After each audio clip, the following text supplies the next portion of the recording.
Welcome to the regular meeting of Westminster Mayor and Common Council. The council meets here at City Hall on the second and fourth Mondays of every month.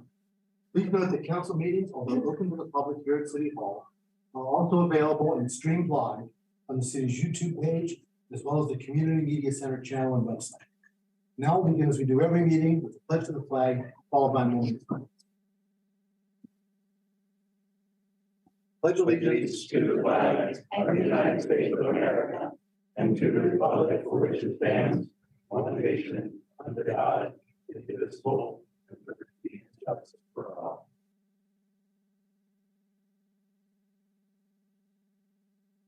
Thank you. As a courtesy to everyone, please take a moment to silence your cell phones or other electronic devices that might ring with you for music during the meeting. Thank you. Copies of tonight's agenda and the entire information packet that the council will be using are available online on the city's website, and hard copies are available here in the front of the room for those who are planning.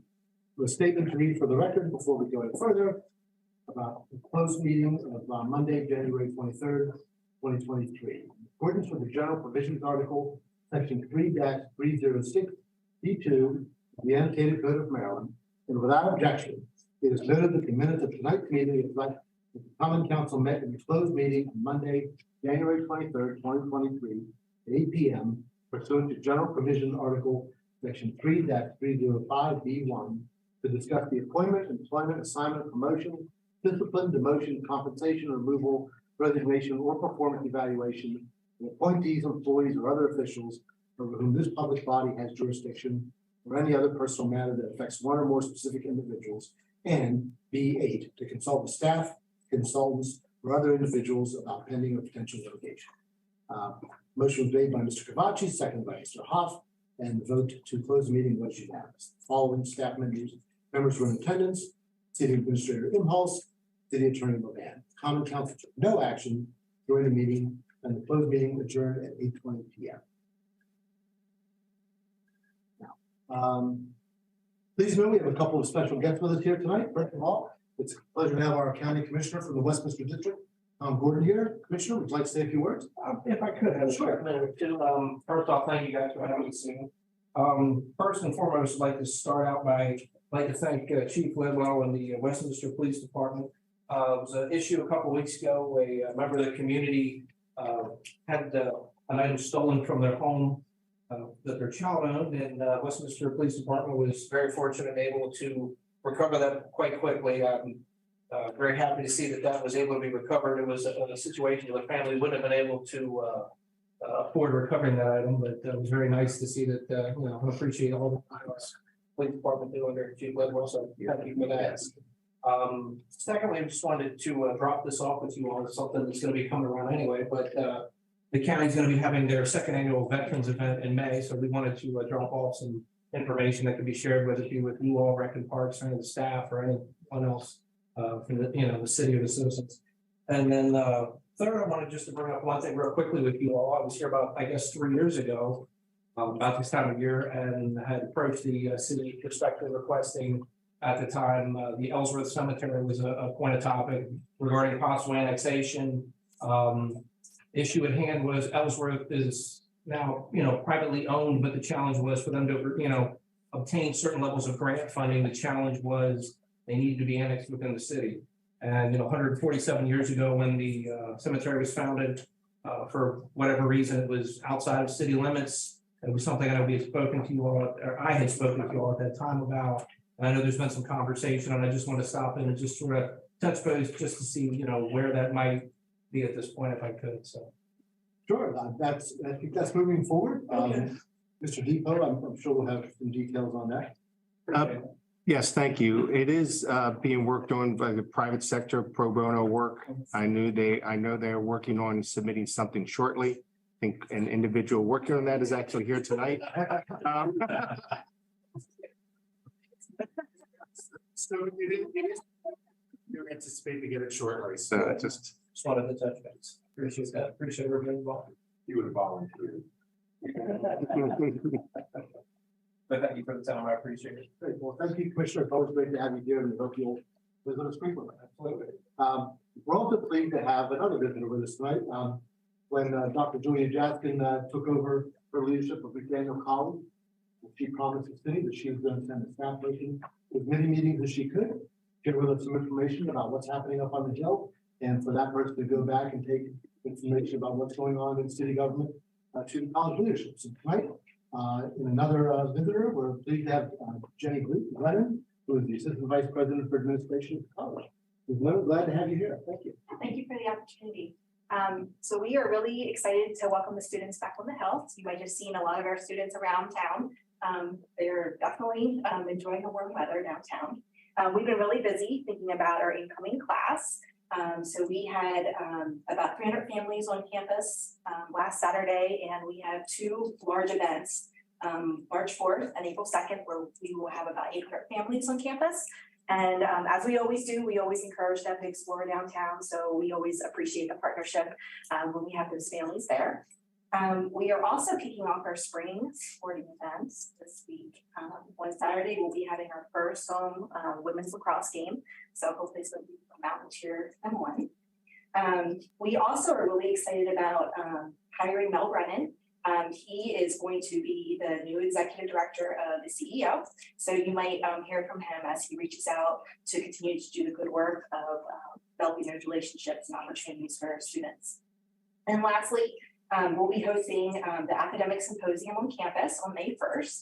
Some of you might remember that we did this for the first time last year in honor of President Jacquelyn's inauguration, and the event was so successful that we decided to make it an annual event. So it's a really neat opportunity for the public to come on campus, as well as our students to see the amazing work that our students and faculty are doing. So thank you. Great. Well, thank you very much for coming.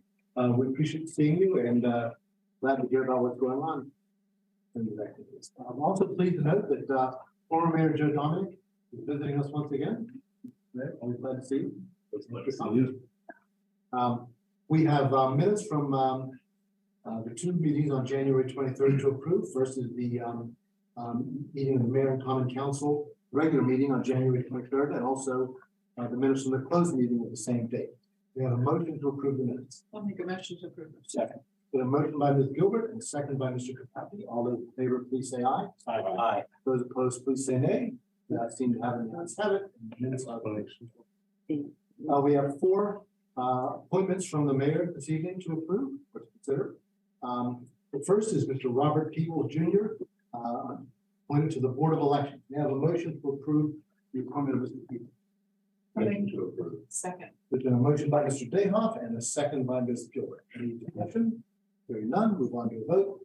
All those in favor, please say aye. Aye. Those opposed say nay. Seem to have it, the ayes have it, and Mr. Peeples is approved. The next one is the appointment of John Brooks Leahy to serve on the Board of Elections. May I have a motion to approve? I'll move, Mr. President. A motion by Mr. Cavacci and a second by Mr. Hott. All those in favor, please say aye. Aye. Those opposed say nay. The ayes seem to have it, the ayes have it, and Mr. Leahy is approved. Third is Ms. Jacquelyn Schingeck. I apologize. Also appointed to the Board of Elections. May I have a motion? I'll make a motion to approve. And a motion by Ms. Gilbert and a second by Mr. Dayhoff. All those in favor, please say aye. Aye. Those opposed say nay. The ayes seem to have it, the ayes have it, and the appointment is approved. And finally, Mr. Thomas Beyard to serve on the city's Planning and Zoning Commission. All the, may I have a motion, I'll please? move, Mr. President. Second. A motion by Mr. Cavacci and a second by Ms. Gilbert. All those in favor, please say aye. Aye. Those opposed say nay. The ayes seem to have it, the ayes have it, and Mr. Beyard is approved. And Beyard, if you would, yes, please. Okay. First of all, I want to say thank you to everyone who has agreed to serve on committee appointments for the city. Of course, we have an election coming up, so we have a fully staffed Board of Elections. And I'd just like to introduce very quickly, because I know many of you have met Mr. Peeples, many of us know Brooks and Tom Baird, but Ms. Jacquelyn Schingeck is with us this evening. And I just wanted to introduce her to the crowd so she could see our faces and know who we are. So I don't want to say thank you for volunteering to serve on the Board of Elections for the City of Westminster. Pleasure. Thank you. Thank you, Mr. President. Thank you. That's what I heard. Next item is the consent calendar. We have one item on the consent calendar for approval. We have a motion to approve the consent calendar. Mr. President, I'll make a motion. Thank you. There's been a motion by Mr. Hawk and a second by Ms. Gilbert. All those in favor, please say aye. Aye. Those opposed say nay. The ayes have it. Ayes have it. The consent calendar is approved. Report from the mayor, Dr. Becker. All right, thank you, Mr. President. It's been a little quiet. Maybe at the end of January. On January 25th, Councilmember Kavachi and myself, along with Ms. Imhulse, met with President Jacquelyn of McDaniel College. Aaron Benedito was also there, and we had a meeting to discuss certain aspects of a follow-up from the breakfast that we had at McDaniel College to discuss some aspects of the McDaniel strategic plan that the city could play a role in. I really think that we're in a really strong position in our relationship right now with the college. And again, I'm looking forward to moving together into the future for a few things to work on with the college. The next day, on January 26th, I made a few comments along. Commissioner Gordon was there as well at the opening of Hexagon Purus, one of the world's leading design and manufacturers of cylinders for compressed hydrogen storage for alternative fuel vehicles. Their build out was impressive, and it was really wonderful to see a manufacturing process relocate to Westminster. Hexagon Purus is going to add an additional 100 new jobs to their facility in the city as they build up to fuel capacity. I also wanted to mention, and I know I mentioned things like this, it seems like every council meeting, but Hexagon Purus is a Norwegian company. And so they had several members from overseas attending the opening of their facility in Westminster, including Morten Holm, who is a president and CEO. And I just wanted to let the council know that everyone had nothing but wonderful things to say about their time that they spent in Westminster. They let me know they enjoyed the restaurants, Rock Salt, Raphael's, up and down on Main Street. They enjoyed strolling on Main Street. And once again, much like we hear, the Main Street that we have doesn't exist as much in Oslo, from what I have heard. And so I just want to let you know that they really enjoyed the atmosphere that our city provided for the few days they were in town. And that's all, Mr. President. All right, great. Thank you very much. And that's been We will now move on to report from the planning committee. Begin with our liaison to the Carroll County Art Council, Mr. Beyard. Thank you, Mr. President. The film series is still really exciting over at McDaniel. I wrote recently that the best way to get through February is to watch a lot of movies. So that's really exciting. The 16th annual Peep Show is coming up March 31st to April the 10th. And an awful lot of people come to Westminster for that event. Lots of exciting programming. Go to the website. The website's done extremely well. And enjoy all the arts and cultural events at the Arts Council. Thank you, Mr. President. Thank you, Mr. Beyard. The Economic and Community Development Committee, Mr. Hawk. Mr. President, I'll just note that our next meeting is Thursday, February 23rd, and that we look forward to getting a lot done this year. Very good. Thank you, Mr. Hawk. On behalf of the Finance Committee, I'll just remind everybody that budget season has begun and that staff is working on developing the budget from the city administration to present to the mayor so that the mayor can pose it to the council. Looking forward to participating in that process and continue to have a balanced budget with no tax increases. Personnel Committee, Ms. Gilbert. I just want to remind people that we have several positions still open with Westminster City, our personnel department, not with personnel itself, but as far as a whole, working for the city of Westminster. Great benefits, terrific leadership. So check out our website and there'll be a full description and a list of all of our positions. That's all. Right. Thank you, Ms. Gilbert. Public Safety, Mr. Kavachi. Thank you, Mr. President. The police department hired police recruit Jacob Everhart, who will start at the NPCTC Police Academy in Sykesville on March 6th. The department also retired Canine Foxy from service. She was handled by canine handler Tim Phoebus. She served from 2017 until her retirement and was certified in drug detection, tracking, area search, and article search. And I believe our intention, Chief, is we are planning on replacing her in the relatively near future, correct? That's all I have, Mr. President. How long do the dogs serve for? I think that's like 4 years. Yeah, you can get, I mean, depending on what age you get them and all, you can get 6, 7 years typically out of them, maybe 8 if you're really lucky. But we typically only got about 4 or 5 out of most of ours where I was, because we were beating them up pretty badly most of the time. But I think a municipal department like this, 6 or 7 years, Chief. Sometimes a little bit longer. Yeah. Thank you. Right. And Public Works, Mr. Kamachi. Thanks. The Streets Department installed a new water fountain bottling filling station at the Arts Council. Some of you may not realize this, but the city actually owns the Arts Council building, and we performed the majority of the maintenance and upkeep on it. So that was part of the agreement. That's a pretty significant contribution that the city makes towards arts in the community, is managing and maintaining that building. Construction Services Division oversaw the installation of a new roof on 45 West Main. It's mostly complete, and also on the Carroll Arts Center. So we're doing a bunch of work over there. Streets Department repaired and reconstructed 3 doors at the Family Center. They also rebuilt a catch basin on Bond Street and Main Street. And on February 4th, the Utilities Division assisted Carroll County with the sewer main backup in Eldersburg. Mr. Commissioner, your jet truck was not operational. So they borrowed ours and some manpower from the city as well to operate it. And I think it just shows how we're good neighbors with each other. I know you guys, certainly your sheriff's department at times certainly assists our police department. And it's nice to see a good relationship like this where we can help each other out. So, and we're appreciative of the staff, Ms. Imhulse, for stepping up and being willing to do that. That's all I have, Mr. President. Well, thank you, Mr. Kamachi. And Recreation and Parks Committee, Mr. Beyard. The public's, I wanted to mention at the Carroll Arts Center, I was gonna mention on council comments. They had to work really hard to put that bottle filling station in. I think they were back in the 1937 works of the building, I put it in. It was pretty hard. We had a great Rec and Parks meeting the other day. We did miss the mayor. The mayor was not attending the meeting, so we promptly appointed her to several committees while she was not there.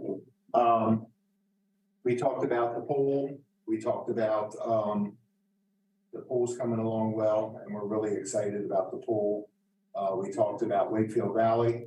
Lots of exciting things happening there. I'm really particularly excited about the sculpture garden aspect of it. And Ms. Gilbert later will fill us in. They have developed a program guide, and that has lots of great information in it also. Councilwoman Gilbert, do you have anything to add? I do. You mentioned the program guide, which is out and about for everybody in Westminster City. But there is also everybody up here has a save the date flyer. Do we have any for our audience? I do not. Okay, well, I'll try to talk, and then what I don't cover, you can cover. There is a save the date. There's a save the date. There's a city nature challenge, 2023, April 28th to May 1st. And it is, we're joining as a partnership with the National Aquarium and supporting the Baltimore metro area. And it is a 4-day international competition to see which city can observe the most species. And I believe you have to use iNaturalist. iNaturalist.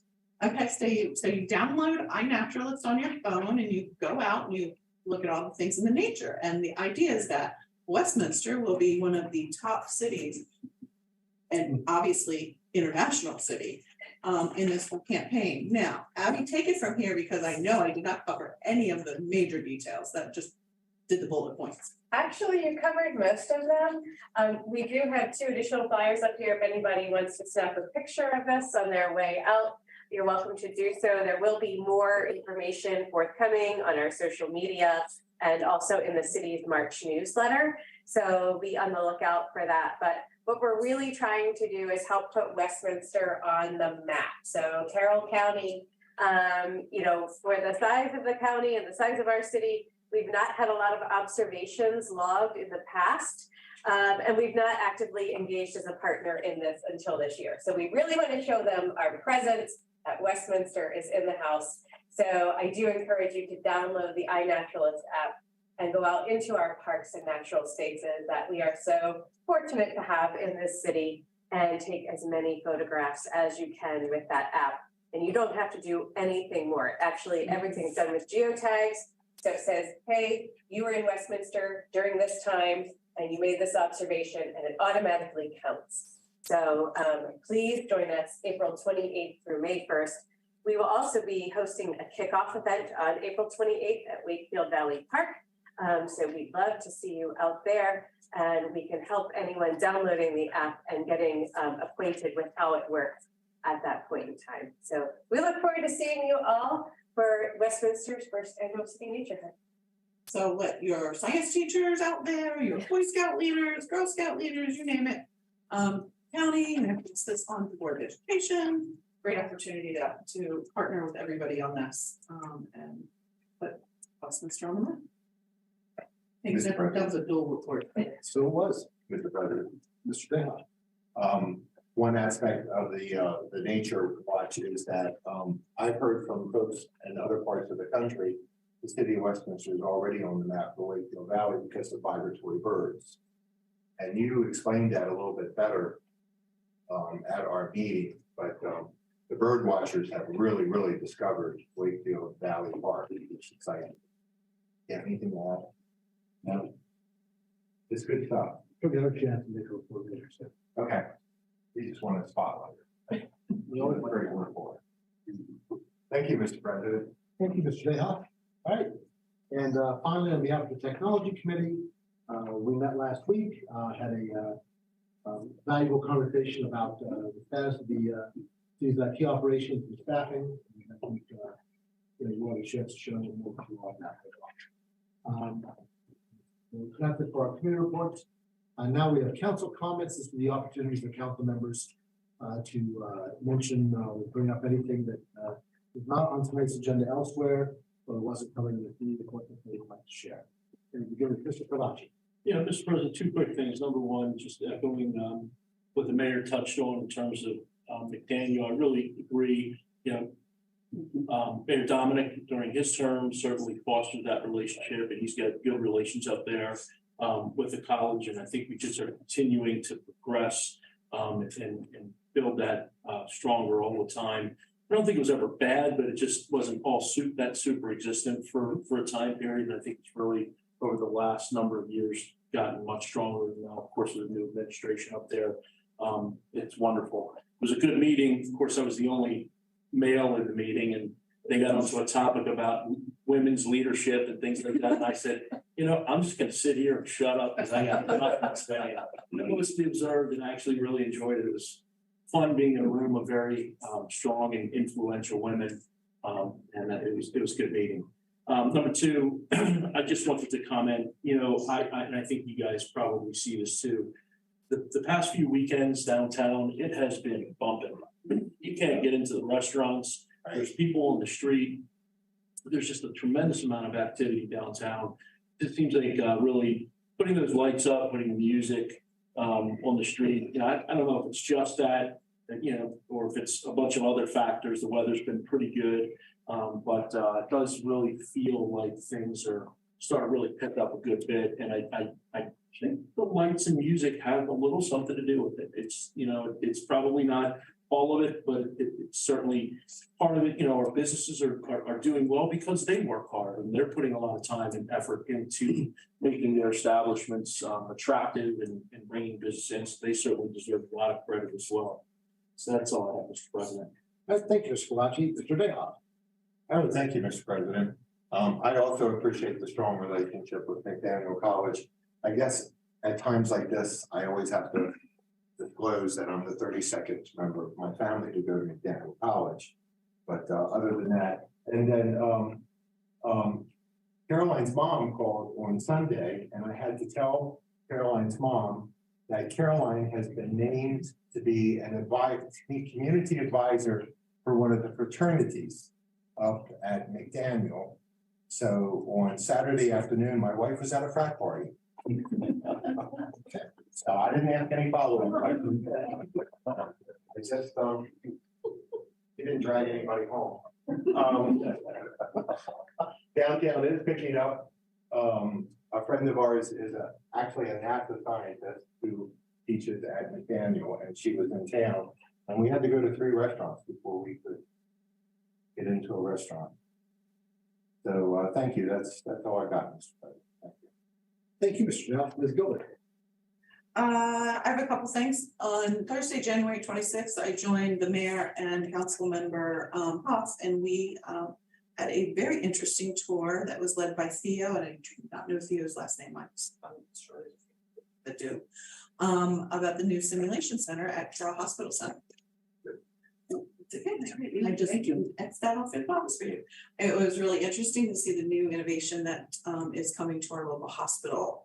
It was kind of pretty much walls and a lot of construction, but just the idea and what it will be for the new nurses that come to our hospital and anyone else that will need some training, basically in-person training as opposed to maybe watching a video or a movie or something like that. It's actually learning right there. So that was really interesting. And then February 6th, I joined the downtown business meeting that was held at our administrative office building. It was a work session actually, and it was centered around 4 questions regarding our downtown, and we broke off into 4 different groups. So it was really interesting how that information, we put it on very large sticky poster board paper, and they will be used to address hopefully a lot of the issues brought forward and some of the work that we hopefully will put on our visionary goals. And I look forward to seeing how some of that comes to fruition. So that's all. Councilmember Gilbert, Raymakers is Theo's last name. Thank you. What was it? Raymakers. Thank you. All right. And that's all I have. Thank you, Mr. Hawk. Like last year, I've just been trying to keep an eye on happenings down in Annapolis and how they may impact us in the city of Westminster. And I just want to express my thanks to our delegation. They have been helpful to us behind the scenes with trying to take care of some things that are important to the city of Westminster, which I'm sure we'll get into at future meetings. But I just want to express my thanks to them. They have been very supportive and helpful to us. Thank you. All right, thank you. Move on now to ordinances and resolutions. We have 2 items there this evening. The first is introduction of ordinance 2023-01, budget amendment number 1 for fiscal year 23. And for that will go to our Director of Finance, Teresa Rogers. Ms. Rogers. Thank you, Mr. President. The city's fiscal year commenced on July 1st, 2022. In accordance with section 20-2 of the Code of the City of Westminster, the city administrator prepared a budget for the mayor to present to the Common Council for consideration. Ordinance 943, approving a budget for fiscal year 23, was adopted on May 23rd of 2022. During this current year, with the rising cost of goods due to supply chain problems and inflation, it's become apparent that the city has incurred and will continue to incur expenses that exceed current appropriation, and therefore additional appropriations are necessary. A summary of the proposed additions is included with this staff memo, and the funding sources are as follows. $997,682.30 would be funded through ARPA funds. $358,000, again, $358,085.92 would be funded through new intergovernmental funds. $108,108 are funded through other sources. There is a correction that we're also taking account for, which actually is a positive and not a spend, of $3,652,942 out of general fund reserves. $1,416,522.52 will be funded through sewer fund reserves. And $291,981.96 will be funded through water fund reserves. That's a total of negative $480,561.30 of total additional, which is really a reduction because of that correction in appropriations. The additions or reductions above include a correction to the approved general fund to reflect general fund dollars allocated to the other funds. This correction reflects the budget being used to run the city and reduces the general fund appropriations by, again, $3,652,942. Budget Ordinance 2023-01 includes both the additions and the correction. The Finance Committee reviewed the proposed budget amendment and recommended to move it forward to council at the meeting held on December 5th of 2022. The staff recommends that the mayor and common council introduce the amended budget appropriations as detailed in ordinance number 2023-01. Thank you, Ms. Rogers. Let's get a motion and a reminder, everybody, this is just for introduction tonight. We'll be taking this up to consider and vote on it at the next meeting. So may I have a motion for introduction of ordinance number 2023-01? Motion to introduce. Then a motion by Mr. Dayhoff and a second by Mr. Hawk. Yes. All right, any discussion or any questions before we move on to vote? Mr. President, Mr. Dayhoff. Finance Committee looked this over. Is that what? Finance Committee's been working with the administrator and the mayor throughout this process of developing. As you'll recall, we've been talking about it for some time. Yeah. And we've had some fine tuning along the way and working with staff and council, we've gotten it to where we're able to introduce it to them. Okay. Thank you, Mr. President. Thank you. Mr. Hawk. Mr. Deha, yes, we have been looking at it for a while and I have a lot of red ink just comparing notes, not red ink in a bad way, but just comparing the numbers. And I spoke to Ms. Imhulse this afternoon because I had a few technical questions, but everything adds up. I was an accounting major back in the day, so I'm kind of particular about that kind of stuff. The only thing I was going to suggest is in the actual ordinance itself, I think it would be helpful when reviewing the ordinance, we have a spreadsheet, but when reviewing the ordinance, there's a column that is the original adopted. And then there's a column, the newer version just shows the amended budget. I kind of think it would be helpful to have what the delta is and have 3 columns. When I was looking back at a previous budget amendment we did the following year, it was more in line with that, where there was the original amount and then the delta column, and then the ending budget amount. And I just think it would be a little bit more easier to follow when we're looking at the actual ordinance. My one suggestion is between now and when we actually adopt the ordinance, that if we could just add that delta column and have a 3 column on the ordinance, I think that would be helpful, Mr. President. All right, thank you, Mr. Hawk. Anyone else wish to be heard? All right, Mr. President, Ms. Imhulse. the suggestion that was it will require an amendment to the introduced ordinance. I just want to clarify that that's what's being requested. Yes, we understand that. Anyone else? When do we plan to take this up, Mr. President? Probably at the next meeting, I would think. 2 weeks. 2 weeks. Unless there's something you want to do. All right, so we have a motion for introduction before us. All those in favor of introducing the ordinance, please say aye. Aye. Those opposed, say nay. The ayes seem to have it, the ayes have it, and the motion is, the ordinance is introduced.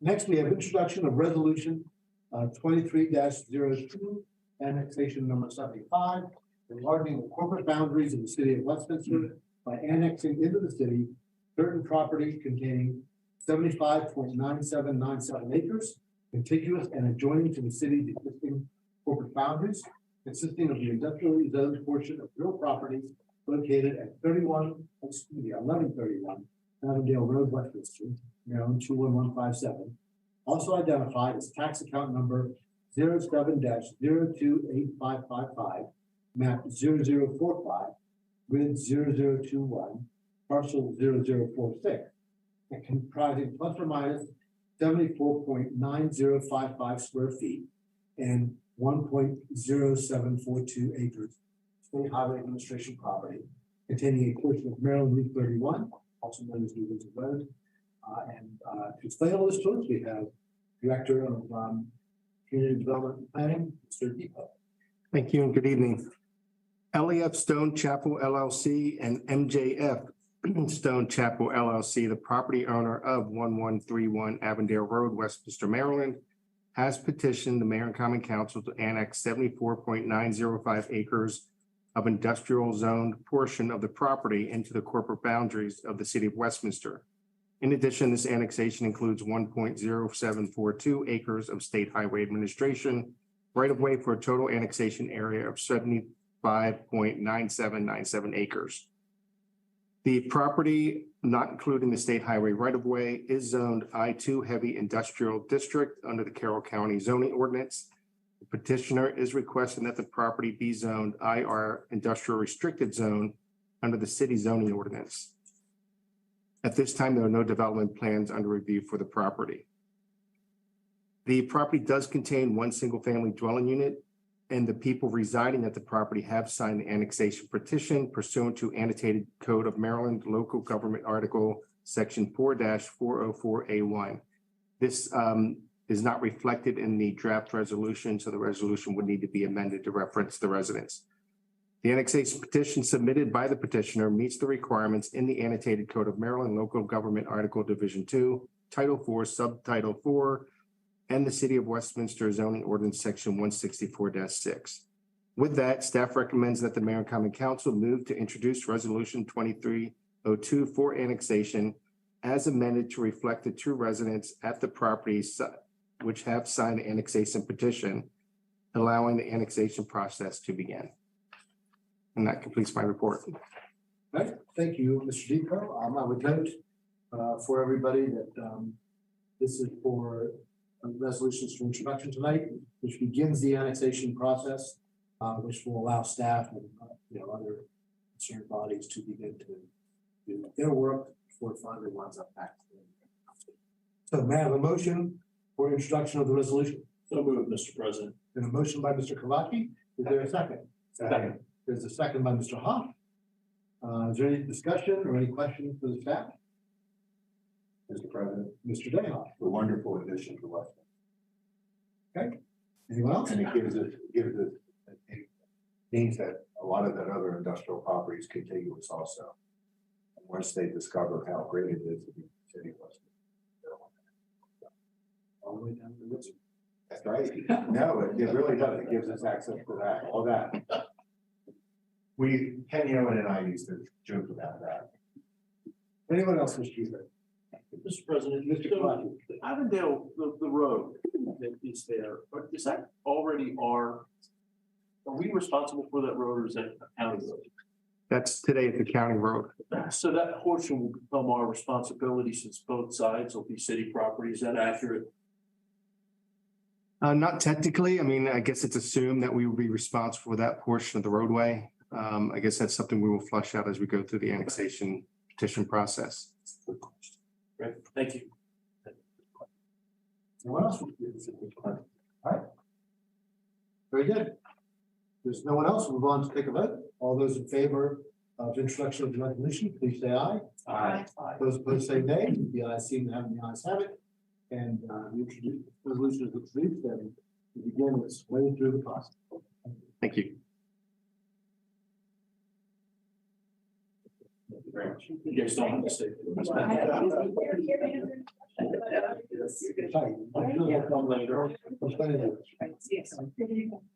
Thank you. Now it's time for unfinished business. There is no unfinished business for the council of which I'm aware. Does anybody have any unfinished business? There is none. So move on to the next item, which is new business.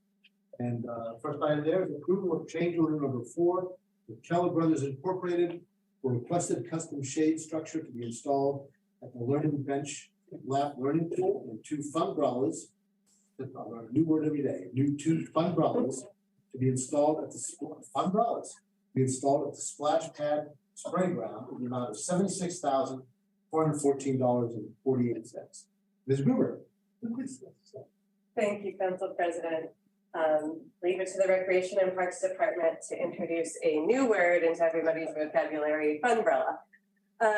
As you know, Keller Brothers Incorporated is the general contractor for the Westminster Municipal Pool renovation project.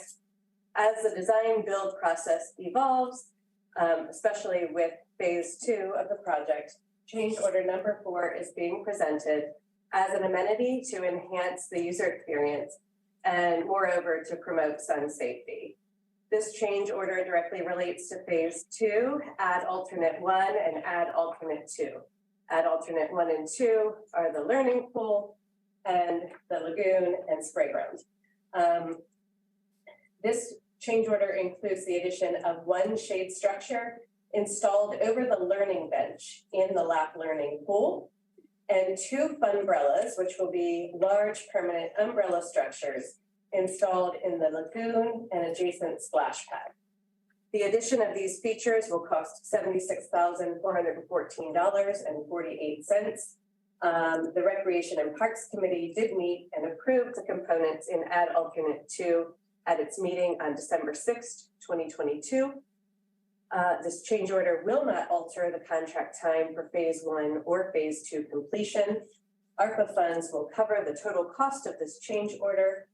Staff does recommend the city authorize Keller Brothers Incorporated to perform the work identified through the approval and execution of change order number 4.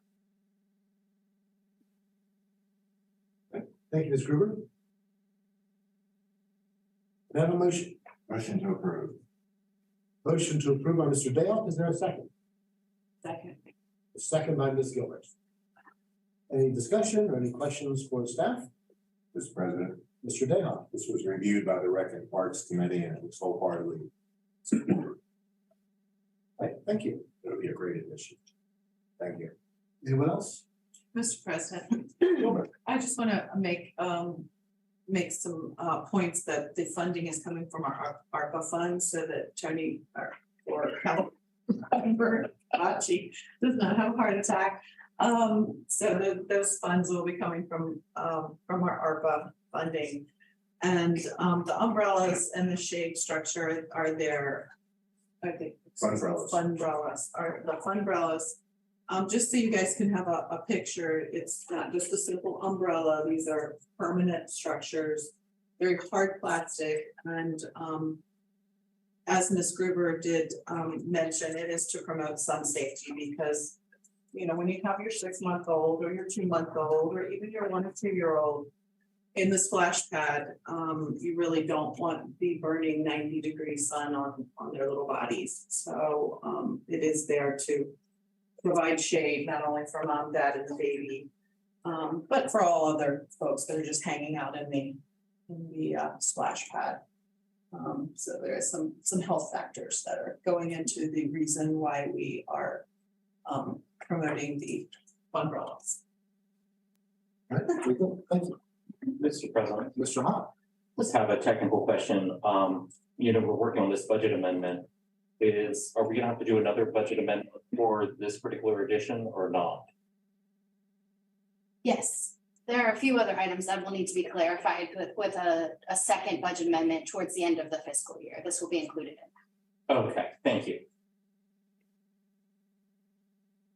Thank you. And just a reminder, everybody, budget amendments are our more recent practice of just making sure that, the changes that we make along the way that, we have made over the years in many different cases become reflected in the budget, which is a good way to manage the affairs as opposed to our prior practice, which did not, add these things into the budget, in a formal way. And so, they weren't reflected when we were going to review previous year's budget. In future budgets, these things were not reflected. So it's a much better practice. So, as Mr. Hoff noted, there will be other course corrections along the way that we'll have to include as well before the end of the fiscal year. Anyone else wish to hear about this? Hearing no one, move on to a vote. All those in favor of approving change order number 4, please say aye. Aye. Those opposed say nay. Yeah, seeing that the ayes have it, and change order number 4 is approved. Next item, I will turn to Mr. Kabaki for a motion. Thank you, Mr. President. I move that the common council adjourn into a closed meeting at the conclusion of the mayor and common council meeting on Monday, February 13th, 2023. In accordance with the general provisions article of the annotated code of Maryland 3-305 subsection B, subsection 1, to discuss the appointment, employment, assignment, promotion, discipline, demotion, compensation, removal, resignation, or performance evaluation of appointees, employees, or officials over whom this body has jurisdiction. Any other personnel matters that affects one or more specific individuals. Thank you. We have a second. Second. The second by Mr. Hawk. All those in favor, please say aye. Aye. Those opposed say nay. The ayes seem to have the ayes have it. And the motion is approved, and we will go into a closed session at the adjournment. Now it's time for departmental reports. Ms. Imhulse. Thank you, sir. The council and council comments have covered all of the items I was going to bring up. So we will, without further ado, move around to the department heads. And we will start tonight with Mr. Depot in the planning. Thank you. I'm happy to say that with some work between staff and the West Pharma group, we were able to resolve some of the outstanding landscape and design preference issues that we had. And they are going to the planning commission on February the 16th. And outside of that, just welcoming Tom Beyard to the Planning and Zoning Commission. And I have a new staff member, Ann Champney, which I think everybody's had the opportunity to meet. So we're fully staffed, which I'm very happy about. And that's all I have. Thank you. We are all very happy about that. Yes. Thank you, Mr. Depot. Are there any questions for the planning department? Hearing none, we'll move on to the human resources department. Ms. McCullough. Good evening. The Human Resources Department, we continue to advertise for key positions. We are actively interviewing and we're getting good candidates for those positions. So the list is getting shorter. I also would like to welcome a new staff member, Parisi, an HR analyst. And that completes my report. Thank you, Ms. McCullough. Are there any questions, comments for the human resources department? Moving on, then we will go to Mr. Brown with the housing department. Thank you, Ms. Omo. Good evening. I just wanted to provide the mayor and council with an update on Bishop Garth apartment. We had an opportunity to meet last week with several members of the ownership, including the senior vice president for operations, the facility director, the regional property manager, and the property manager for the site. Some of the things that we were discussed was the general conditions and some of the commitments they were allocating money to do window replacement in 2024. They already are doing extermination on a bi-weekly basis. One of the items that we brought up was the quality of the maintenance work that they had done. And they committed to quality control to improve the level of workmanship there, as well as continuing their efforts to try to find a maintenance person to dedicate to that site. I also informed them that they will be on an annual inspection. February 23 will be the next one. We're going out next week to do a follow-up on the work that they've done based on what we identified. They informed us that they had finished just about everything except for 2 units, but we'll follow up next week and then we'll report back what was found. So that concludes my report, Ms. Emma. Mr. President. Right. Ms. Emma also got a question for Mr. Brown. Mr. Brown, how many units are on that in that entire complex? There's 71 units, but actually there's 72, but one of the units is being used as an office. But there's 72 units that people actually live in. And they have not had a maintenance person at that facility previously, or they just don't have one right now?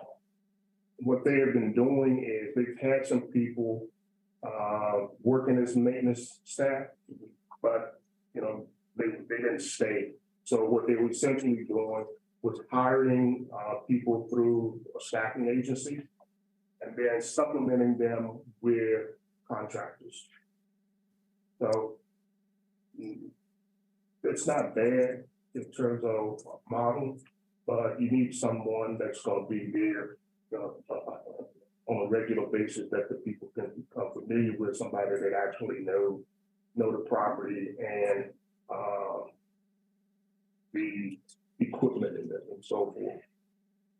So that was one of the things, but it's not really a person that they have that's there that they've been able to keep. They plan on changing that. They are working to try to change that. They're actively trying to get somebody that they can dedicate to that particular site. A pretty fair number of units you would think it would warrant, and even if it's just a part-time person sitting there on a very consistent basis. Probably part of the reason we have the issues we have. I think what they've run into is hiring somebody and then being able to get them to stay. Sure. And we only have so much control of the project. You can't force them to do that. I think it's a good move, and the more we stay on them, the more they're going to be inclined to dedicate more resources to addressing these issues so that it doesn't keep coming up constantly, which it will. That's all I have. Any other questions for Housing Director? Seeing none, we will move on to the Recreation and Parks Department. Ms. Gruber. Good evening. I'd like to take this opportunity to remind everyone that our 12th annual Celtic Canter and Downtown Irish Festival is less than a month away. Scheduled for March 11th, this is more than just a 5K run. There truly is something for everyone. We do have our 5K run at 9 a.m. At 10 a.m., we have a 1 mile leprechaun chase for children. At 11, we have our 0.5K. If you haven't quite worked your way up to a 5K, we also have a great festival unfolding on our main street. We have live entertainment. We have Irish themed vendors, and we have food vendors. We have activities and crafts for children. So please, you don't have to be a runner or even remotely interested in running to come out and enjoy our vibrant downtown on Saturday, March 11th. We will have things happening from 8 a.m. until 12 noon on Main Street. And then we will sponsor a trolley that will circulate you around to all of our bars and restaurants for a fun little pub crawl to celebrate the Irish way. So please come out and find something fun to do on that particular day. Certainly will be worth your time, and we are certainly hoping for no snow this year. It was fun last year. Yes, it was. Good video. I just update you, we do have 528 registered runners at this point, so we are anticipating that we will reach our anticipated goal of 1,000 runners for this particular event. So it is something to see. In addition to that, we just met today and set our dates for our second annual Pickle in the Park. This is our pickleball tournament that we hosted for the first time ever last year, and it was such a success that we decided to bring it back. So June 3rd and 4th, City Park will play host to this event. And we are certainly excited to be welcoming it back. And we believe that we will probably have around 300 individuals registering to participate in this 2-day tournament. So super excited that that's happening again. And lastly, just to round out my report, parents and families, please mark your calendars for Saturday, April 1st for our exciting bunny trail and egg hunt that we host out at Wakefield Valley Park. This is egg hunts are at 10 and noon, or I'm sorry, the event is from 10 to noon, and egg hunts will be occurring for ages 1 to 4 and 4 to 8. The Rabbit and Cavy Club will also be there, and children will be able to embark on a trail with spring themed activities and games. So we're looking forward to hosting that. This event is free to anyone who attends, members of our community. That would be the report unless there are any questions. Mr. President. Have we agreed to partake in the 0.5? Well, we were just discussing that. I think there's considerable sentiment to do that again. T-shirt. So my t-shirt. All right, everybody game? Yeah. I'm in. We want our videographer this year. He might actually be back. That would be good. It's like his spring break is right around that, so. we might have- Well, that's much harder. I'm sorry? Mr. Kavash is checking. He's Of course, Mr. Kowalski will participate. It is our intention to. Mr. President, Yes, just Mr. wanted to share with you that I'm on a rigorous training program. I'm pleased to hear it. Mr. Dayhoff, I'm gonna beat you. Why don't you have beer stations like you did? I'm going to put a lot of oil on the walker. There'll be plenty of glory for everybody. I'd like to challenge the commissioners, maybe they would like to join us. Oh, that would be good. That would be good. You could join me in my rigorous training program. Exactly. You're picking up, it's a 0.05K. It's basically a loop around the park here. But it's tough rigorous donuts, it's not like every couple hundred. It's rigorous. Someone will be following us in it with me. There are no other questions for the Recreation Department. We have no Public Works update today. Are there any questions regarding the Public Works Department? We will move on then to the Finance Department. Thank you, Ms. Ms. Imhulse. My report's very short, and because we already talked about it a little bit earlier today, and that's just that the staff is working hard on the 24 budget, and we look forward to presenting that later this spring. That's the end of my report. I look forward to Ms. Rogers presenting. Correction. I had the pleasure of presenting it last year. Moving on then, if there are no questions for the Finance Department, we'll move to the Police Department. Chief Ledwell. Good evening, Mayor and Council. I have a short report also myself tonight. So we are, I just collected all the nominations for our annual awards ceremony. We'll be putting out a save the date for mid-April here within the next couple of days. We have a lot of solid work done by the police department staff. Over the last 2 weeks since we last met, they've closed some additional cases the detectives have, and our patrol division have made some arrests for some of the more serious crimes that have been reported. So we're looking forward to having that, and that's all I have. Are there any questions for the Police Department? Yes, sir. In my capacity with the fire department, I was on a recent incident downtown, and officers Stifler and Workman were extraordinary. As a matter of fact, I was working the incident with an active Baltimore County police officer, and he was astounded how helpful they were. So if you could pass that word on, they really went above and beyond the call of duty to lend us a hand with a whole set of very difficult circumstances. I will, thank you. Thank you. Any other questions for the Police Department? Final housekeeping item, on Monday, the 20th, the city offices will be closed for President's Day. That concludes the departmental reports. Right, thank you, Ms. Imhulse. Mr. President, Mr. Dayhoff. may I give a fire department report? You may. Thank you. The chief's report is in for January 2023. The total calls for the month were 647. EMS calls were 553. Fire calls were 94. 358 were in the city limits. 237 were just outside the city limits. Number of overlapping calls, which continues to trend in a difficult direction, was 57%.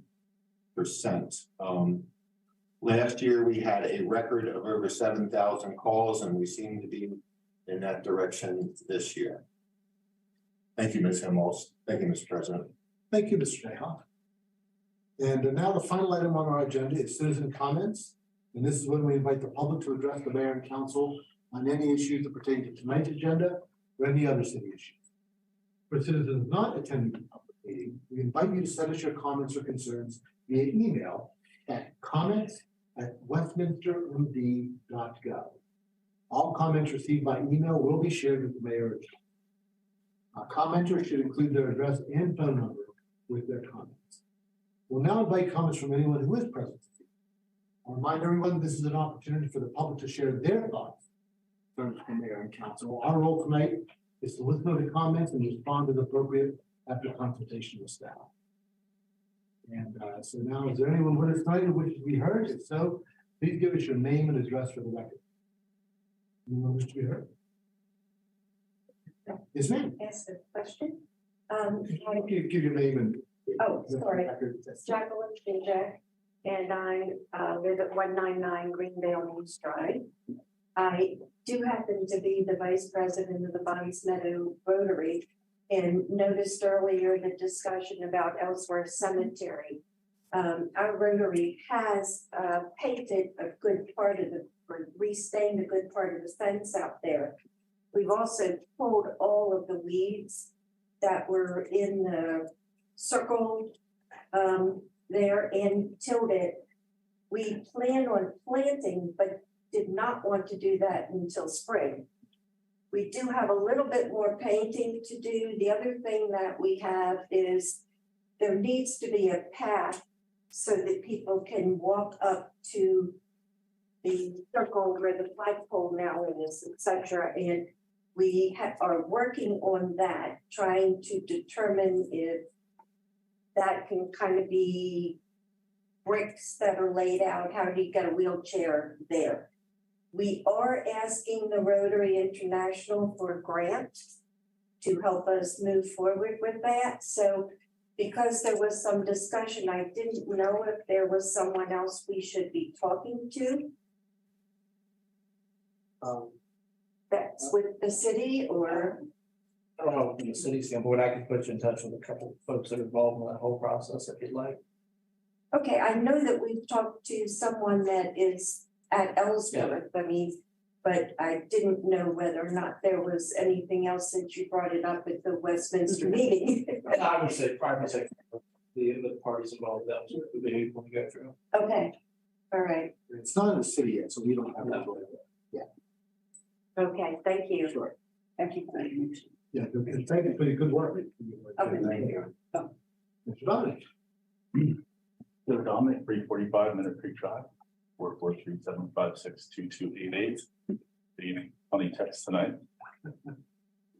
I wasn't going to actually say anything about this, but since it's been such a theme tonight, I thought I'd talk about it. I actually just had dinner with Tom Gruhl and Diane Bocher, who are running the with the foundation for Ellsworth. I don't know the official name, but I had dinner with them a few nights ago, and we're talking about it. And I feel like there were a lot of people actually here that are kind of involved in it. I know Tom brought it up in a meeting a few years ago, and that's what put it on my radar.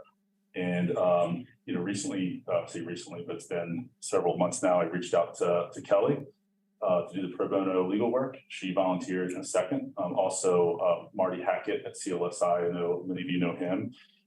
Reached out to him to do the engineering pro bono. He said no problem. He also said that they engineered probably 90% of around it already, so it's pretty easy to kind of put it together. But things look easy from the outside. I don't want to say that because maybe it's been a nightmare ever since. I don't know, but those people were very, very quick. We donated websites up and running. You can see a lot of the stories of the people that are buried there now. I think once a week they're putting a new story up there.